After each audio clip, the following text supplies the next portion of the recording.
On the 24th of October, 1944, planet Earth was following its orbit about the Sun, as it has obediently done for nearly 5 billion years.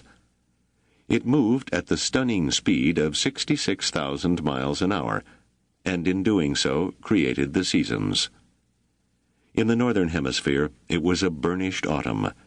In the southern, a burgeoning spring. At the same time, the Earth revolved on its axis at a speed of more than 1,000 miles an hour at the equator, turning from west to east, and this produced day and night. As a new day broke over the Philippine Islands, 2 Navy men, one Japanese, one American, were about to perform acts of such valor that they would be remembered whenever the historic battles of the sea were compared and evaluated. Later, when the ceaseless turning of the earth brought high noon to the island town of Peenemünde on Germany's Baltic coast, a small, quiet, mechanical genius working for Adolf Hitler would find himself in the middle of an ordinary day, which would have a most extraordinary conclusion. A few hours following, when mid-afternoon reached London, a youthful American engineer, not in uniform, would see for himself the power of Hitler's vengeance weapon, the A-4, and would take steps to destroy it, but not its makers, because even then the American government could foresee that when the war ended, they would need these German scientists. And toward the close of that long day, when the earth had revolved the western region of America into the hours of sunset, in a small city in the state of Fremont, a boy of 17 would experience 3 resplendent moments, and would realize as they were happening that they were special in a way that might never be exceeded.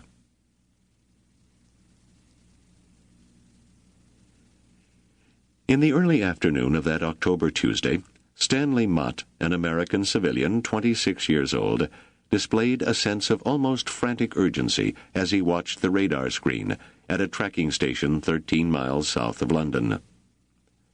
"It's coming," an English sergeant cried, trying vainly to keep the excitement out of his voice. And there on the screen, as Mott watched, the sinister signal showed. A supersonic, unmanned monster bomb coming at London from some undetermined spot in Holland. Even on the radar it displayed its silent speed, more than 2,000 miles an hour. It would not be heard at this station until some moments after it had passed.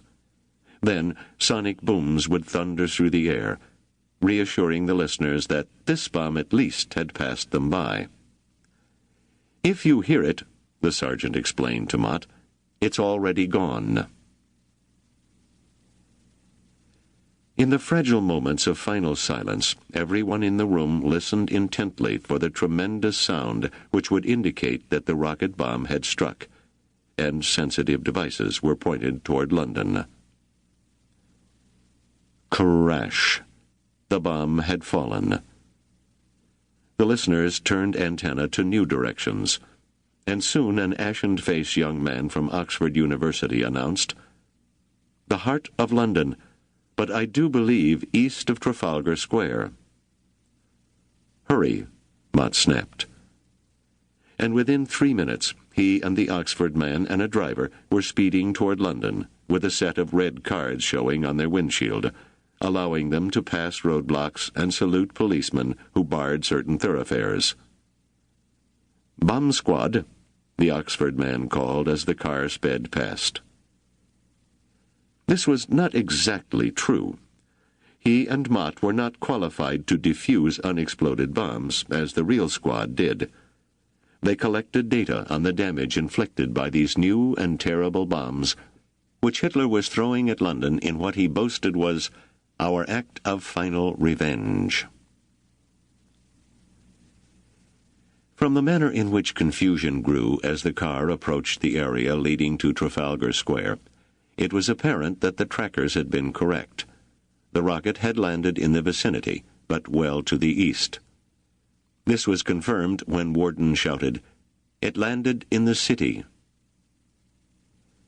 Then apprehension doubled. For this meant that the crucial business heart of London, termed the City, was once more in peril.